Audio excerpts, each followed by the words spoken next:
নমস্কার, আমি রানী চ্যাটার্জি। আমি আবার এসেছি আরও একবার ক্রাইম চক্রের একটা নতুন এপিসোডে, একটা নতুন ঘটনার সঙ্গে। শারীরিক চাহিদা পূরণ করার জন্য কখনো কখনো মানুষ এতটাই নিচে নেমে যায় যে নিজের সীমাটাও ভুলে যায়, আর এইভাবেই তৈরি হয় অপরাধের। বন্ধুরা, আপনি যদি নিজের ইচ্ছাকে নিয়ন্ত্রণ করতে না পারেন, তাহলে সেই ইচ্ছাই আপনার জীবনে বিষ হয়ে ফিরে আসবে। এমন একটা বিষ যা আপনার জীবনকে আস্তে আস্তে শেষ করে দেয়। আর এমনটাই হয়েছিল দীপালির সঙ্গে। দীপালির বিয়ে খুব ভালো ঘরেই হয়েছিল, কিন্তু ওর স্বামী দেশের বাইরে চাকরি করত, যার জন্য ও 6 মাস অন্তর একবার বাড়িতে আসতে পারত। আর সেই কারণেই দীপালির চাহিদা পূরণ হচ্ছিল না। আর এভাবে চলতে চলতেই শুরু হলো একটা খেলা।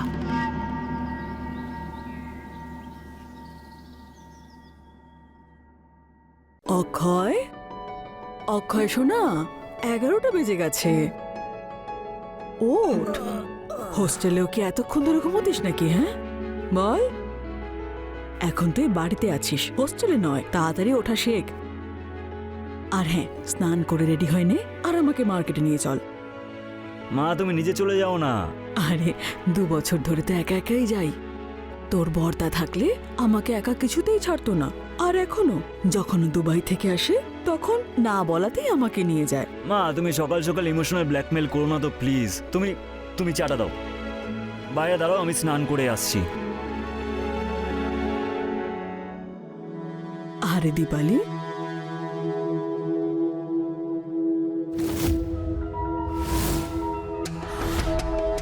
চা কার জন্য নিয়ে এসেছো? মা, এই চা আমি অক্ষয়ের জন্য নিয়ে এসেছি। ওকে তো আমি দিয়ে দিয়েছি। আচ্ছা ঠিক আছে, একটা কাজ করো, তাড়াতাড়ি জল খাবার বানিয়ে আনো, আমরা দুজনে মার্কেটে যাব। ঠিক আছে মা। আরে দীপালি, আজ তো খুব সুন্দর দেখাচ্ছে। আমার বৌমার যেন কারোর নজর না লাগে। থ্যাংক ইউ মা।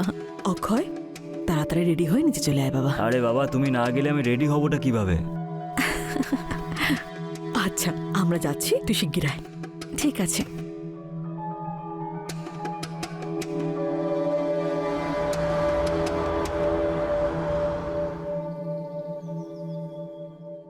অক্ষয়, অক্ষয় তাড়াতাড়ি কর বাবা।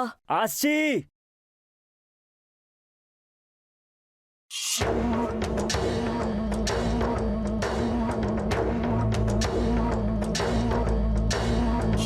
অক্ষয়, আর কতক্ষণ লাগবে? বৌদি, আমাকে যেতে দাও, মা ডাকছে। এখনো ছাড়বো কেন? এত হ্যান্ডসাম দেখাচ্ছে, ছাড়তে ইচ্ছেই করছে না। বৌদি, মা ভেতরে চলে আসবে, প্লিজ আমাকে যেতে দাও, আমি হাত জোর করছি তোমার কাছে। লেট হচ্ছে বাবা। মা, আসছি 2 মিনিট।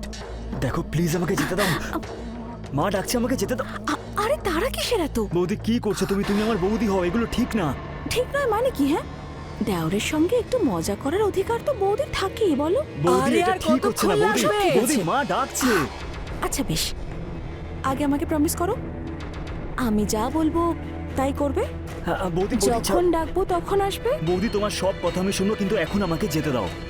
ঠিক আছে, চলে যেও। প্লিজ আমাকে যেতে দাও, এখন তো তোমাকে আমি কথা তো দিলাম, আমি শুনবো বললাম তো, প্লিজ যেতে দাও বৌদি, প্লিজ আমাকে যেতে দাও, প্লিজ যেতে দাও বৌদি।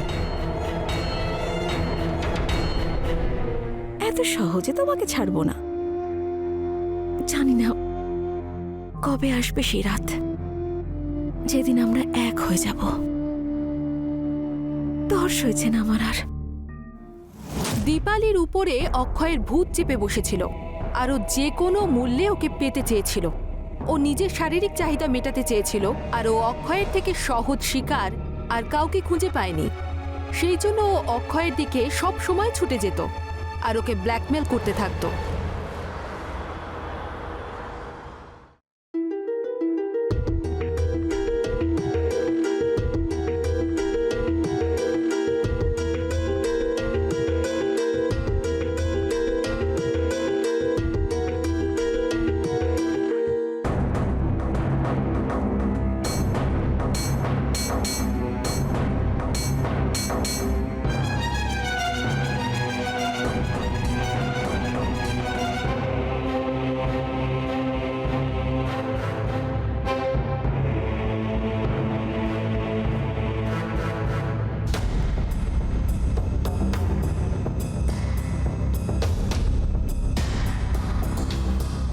বৌদি প্লিজ না, বৌদি না।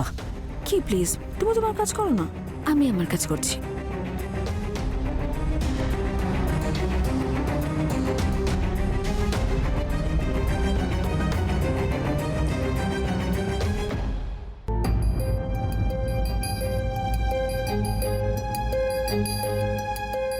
মা, আমি আপনার জন্য জল নিয়ে আসি।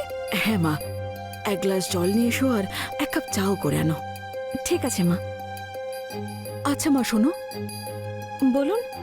আমার বন্ধু বিমলা আছে না, ওর মেয়ে অঙ্কিতা কয়েকদিনের জন্য এখানে থাকবে। বিমলাকে হঠাৎ গ্রামে যেতে হবে, তাই থাকবে এখানে কদিনও। আমাদের ওই গেস্ট রুমটা একটু পরিষ্কার করে দিও। ঠিক আছে মা, ভালোই হলো। বলুন, অঙ্কিতা কতদিন পর আমাদের বাড়িতে আসছে। কতদিন পর আমরা আবার একসঙ্গে মিলে অনেক গল্পগুজব করব, খুব মজা হবে। হ্যাঁ হ্যাঁ করোক্ষণ, কিন্তু তার আগে গেস্ট রুমটা তো রেডি করো। হ্যাঁ মা, যাচ্ছি। আর অক্ষয় বাবা, হুম, ওকে একটু লেখাপড়ায় সাহায্য করে দিস, খুব বড় পরীক্ষা আছে ওর সামনে। ঠিক আছে মা, করে দেবো। ঠিক আছে, আমি বিমলাকে বলে দিই যে যাওয়ার সময় যেন এখানে ওকে ছেড়ে দেয়। আচ্ছা মা।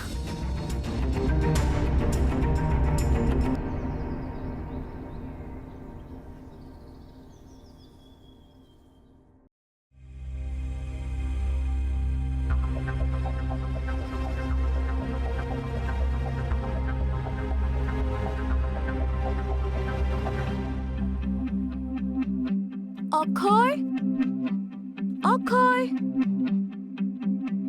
হ্যাঁ বৌদি। অক্ষয় দেখো না, এই হুকটা লাগাতে পারছি না, একটু লাগিয়ে দাও না। বৌদি তুমি এইসব করো না তো, ভালো লাগে না আমার, সত্যি বলছি।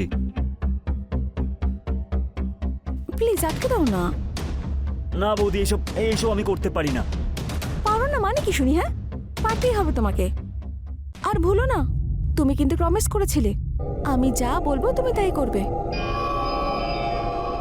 কিন্তু এটা ঠিক হচ্ছে না বৌদি, প্লিজ। কি ঠিক হচ্ছে না শুনি? এসে লাগিয়ে দাও হুকটা।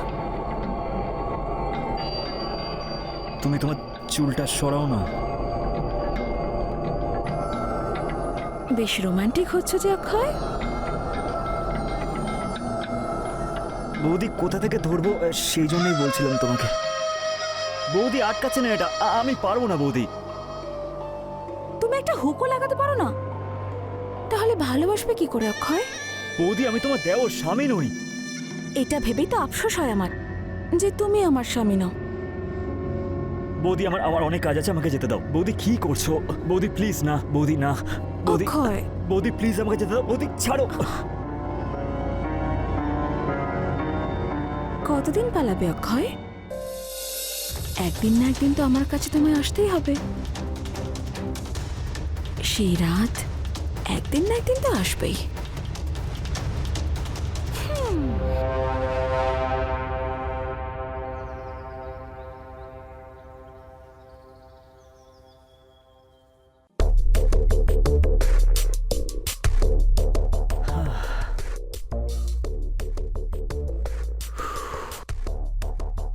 মা, এক গ্লাস জল দাও না।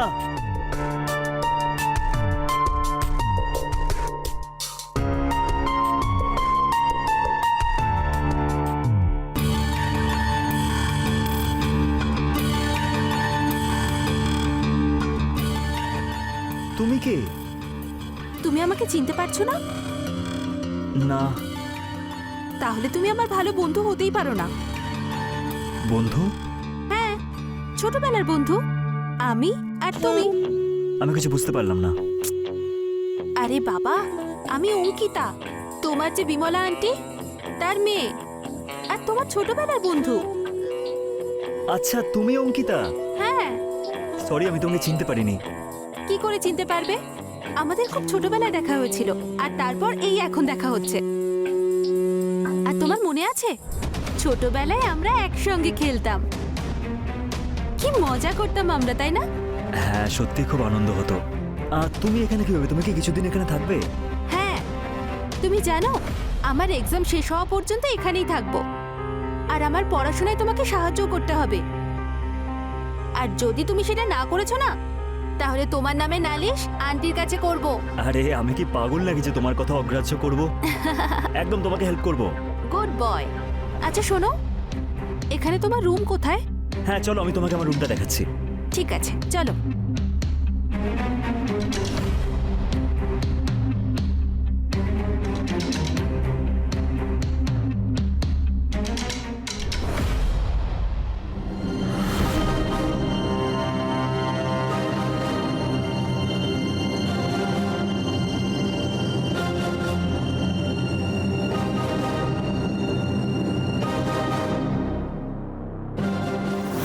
দীপালি তার কামনায় এতটাই অন্ধ হয়েছিল যে ও দেওর বৌদির সম্পর্কটাই ভুলে গিয়েছিল, আর ও সব সীমা পার করে যেতে চেয়েছিল। কিন্তু ঘটনায় মোড় তখন এলো যখন অক্ষয়ের জীবনে নতুন একটা মেয়ে এলো, আর তার জন্য দীপালি পুরোপুরি জ্বলে উঠল।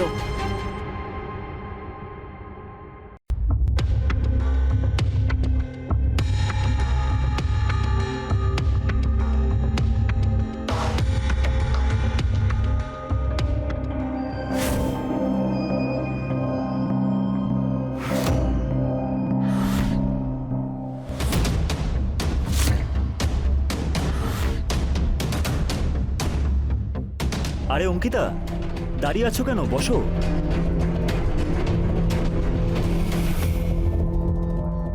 অক্ষয়, হুম। শোনো না, আমার না বায়োলজির এক্সাম আছে, আর তুমি জানো আমি কিছুই প্রিপারেশন নিইনি। তুমি আমাকে হেল্প করবে? হ্যাঁ হ্যাঁ একদম। দেখো, বলো কোন চ্যাপ্টার? আচ্ছা, সিট্রিক অ্যাসিড সাইকেল। হ্যাঁ পড়েছি আমি এটা। তাহলে বলো দেখাও। না। আচ্ছা, এই মেন পয়েন্টটা। আচ্ছা এটা ঠিক আছে। অঙ্কিতা, এটা কি করছো? পড়ায় মন দাও। হ্যাঁ, মন আছে তো আমার। এদিকে মন দাও। হ্যাঁ। অঙ্কিতা, এসব কি করছো? পড়ায় মন দাও না। অঙ্কিতা, কি করছো তুমি? ঠিক করে বসো।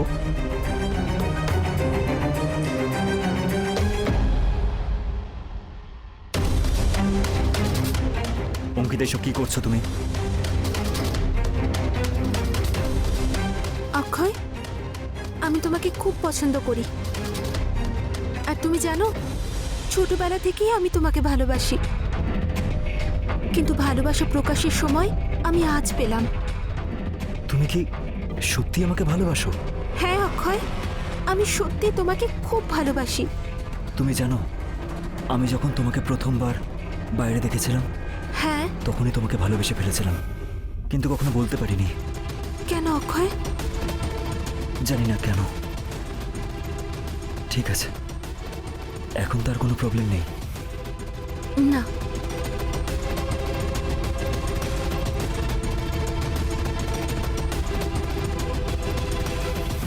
Ankita, I love you so much. I love you too Akshay.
মহারানী এত সকাল সকাল অক্ষয়ের রুমে কি করছিল?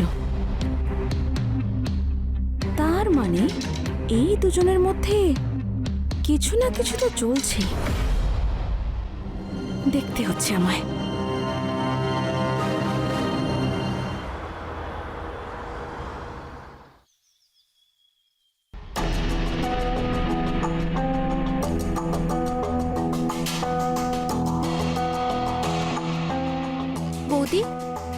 আমি আসছি, আমার এক্সামের সময় হয়ে গেছে। Bye. All the best. Thank you. এর চাল চলন কেমন বদলে গেছে মনে হচ্ছে আমার। এক কাজ করি, ব্যাপারটা খোঁজ নিয়ে দেখি।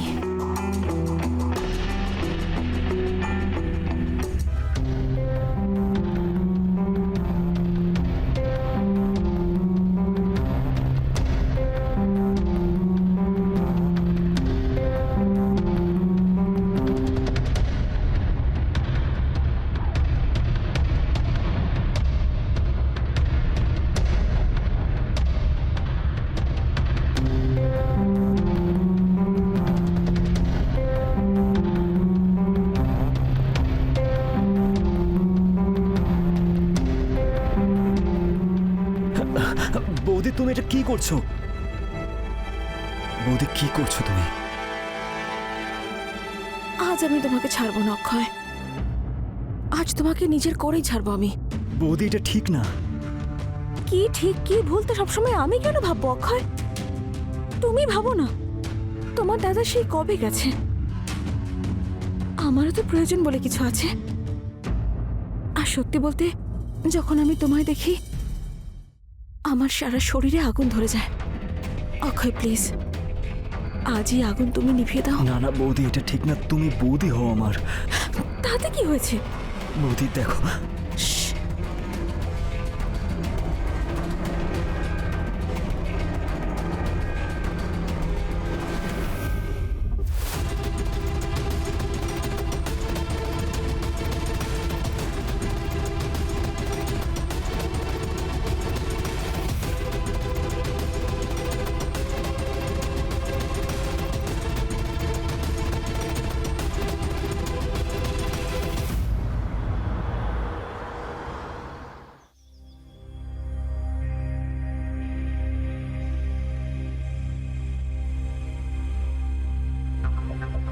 কাজ করছি। অঙ্কিতা কি করছো? দরজাটা খোলা আছে, কেউ দেখে নেবে। আরে কেউ দেখলে দেখতে দাও না, তুমি তো জানোই আমি তো তাড়াতাড়ি এই বাড়ির বৌমা হতে চলেছি। ওয়াও, তো এখানে এইসব চলছে? ভাবতে পারছো যদি মা জানতে পারেন তাহলে কি হবে? বৌদি তুমি ভুল ভাবছো, এরকম কিছুই না। আমি নয় বুঝবো, কিন্তু বাকিদের কি করবে? ওদের কি করে বোঝাবে? তোমরা দুজন যদি একটু কন্ট্রোলে থাকো তাহলেই ভালো হবে, না হলে বিষয়টা খারাপ দিকেও যেতে পারে। ঠিক আছে বৌদি, আমি মাথায় রাখবো। হ্যাঁ বৌদি, তুমি একদম ঠিক বলেছ, এরপরে অবশ্যই খেয়াল রাখবো। তুমি আমার সঙ্গে কিচেনে এসো। ঠিক আছে।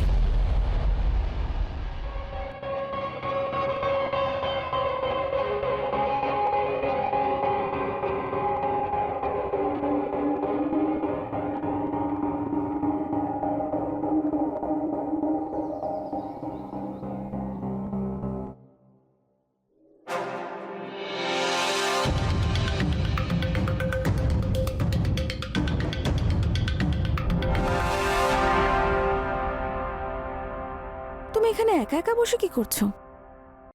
চলো না ঘরে যাই আমরা।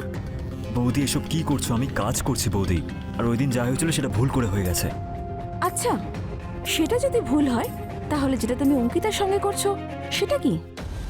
দেখো, আমি সব জানি তোমাদের দুজনের মধ্যে কি কাণ্ড চলছে। বৌদি আমি অঙ্কিতাকে ভালোবাসি, আর ও আমাকে ভালোবাসে। আমি বলছি তো ওই দিন যা হয়েছে সেটা ভুল করে হয়ে গেছে, আর এরকম কোনোদিনও হবে না। আমিও সব জানি না, তোমাকে আমিও ভালোবাসি, ব্যাস। তুমি আমার বৌদি হও, একটু তো লজ্জা বোধ করো।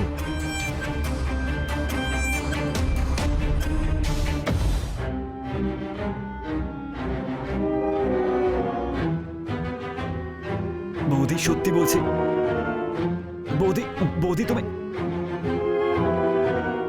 অক্ষয়, এসব কি হচ্ছে? তুমি আমাকে ঠকাচ্ছ? না না অঙ্কিতা, এরকম কিছু না, যেরকম তুমি দেখলে এরকম কিচ্ছু না। আচ্ছা, এই সব কিছু আমি আমার নিজের চোখে দেখেছি। তুমি যে এত নিচে নেমে যেতে পারো আমি স্বপ্নেও কোনোদিনও ভাবতে পারিনি। আর তাও নিজের বৌদির সঙ্গে। ছি, আমি তোমাকে ভালোবেসে না অনেক বড় ভুল করে ফেলেছি। আজ থেকে তোমার আর আমার মধ্যে কোনো সম্পর্ক নেই। অঙ্কিতা, তুমি একটু বোঝার চেষ্টা করো। যেরকম তুমি দেখলে সেরকম কিছুই না। আমি পুরো ব্যাপারটা তোমাকে বোঝাচ্ছি, তুমি আমার কথা শোনো। আমি তোমাকে ভালোবাসি অঙ্কিতা, আমার প্লিজ। হাত ছাড়ো, আমি কিচ্ছু শুনতে চাই না। আমি তোমার সাথে কোনো সম্পর্ক রাখবো না। আমাকে ভুল করেও আর ফোন করবে না, ঠিক আছে অক্ষয়?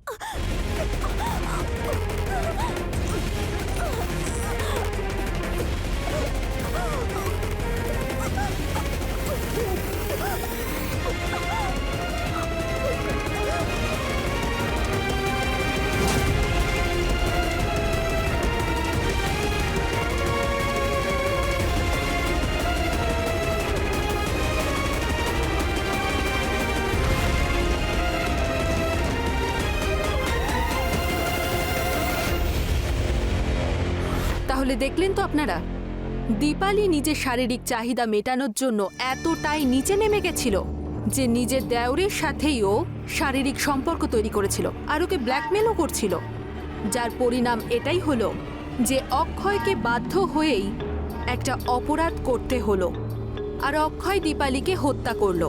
যদি দীপালি নিজের উপর প্রথম থেকেই নিয়ন্ত্রণ রাখতে পারত তাহলে ওর সাথে এই ঘটনা কোনোদিনও ঘটত না। কিন্তু ও নিজের ইচ্ছার বশ হয়ে কাঠপুতুলের মতো নাচতে লাগলো, আর তার পরিণতি এটাই হলো নিজের প্রাণটাও ওকে দিয়ে দিতে হলো।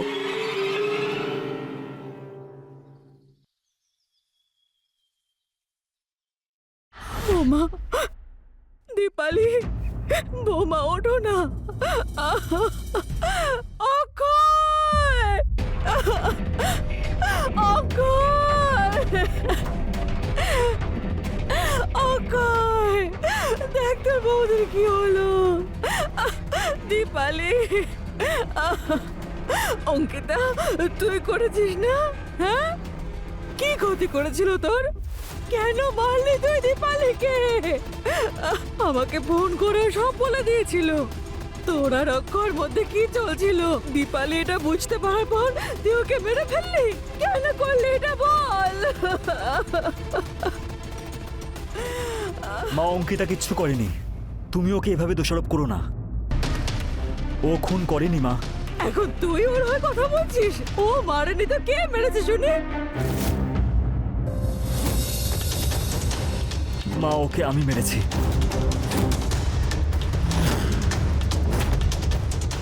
আমার খুব রাগ হচ্ছিল। আমার রুমে এসে আমাকে ভুলভালভাবে টাচ করতো। আমি কিছু কিছু বুঝতে পারছিলাম না। আর যখন ও জানতে পারলো যে আমি অঙ্কিতাকে খুব ভালোবাসি, তখন এই ব্যাপারটা সহ্য করতে পারিনি। আর ও বলছিল যে ও নাকি আমাকে ভালোবাসে।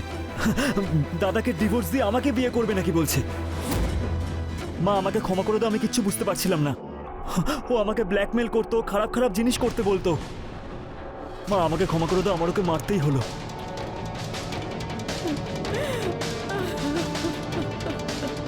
আমাকে ক্ষমা করে দাও অক্ষয়, আমি তোমাকে সন্দেহ করেছি। আর আমি সত্যিই জানতাম না যে বৌদি তোমার সাথে সব কিছু করছিল। আমাকে প্লিজ অক্ষয় ক্ষমা করে দাও। হ্যাঁ অঙ্কিতা, আমি শুধু তোমাকে ভালোবাসি। আমি তোমাকে ঠকাইনি অঙ্কিতা।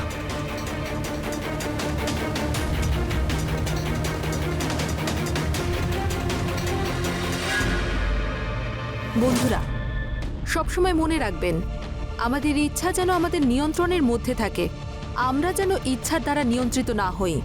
আর যখন এমনটা হয়, যদি আমাদের ইচ্ছা আমাদের উপর প্রবলভাবে চেপে বসে, তাহলে এই ধরনের অপরাধমূলক ঘটনা ঘটে থাকে। এই ধরনের অপরাধের হাত থেকে বাঁচার জন্য খুবই দরকার যেন আমাদের ইমোশনাল নিডসের উপর কন্ট্রোল করতে শিখি। দেখা হবে পরের ঘটনায়, ততক্ষণ সতর্ক থাকুন, সুরক্ষিত থাকুন। জয় হিন্দ।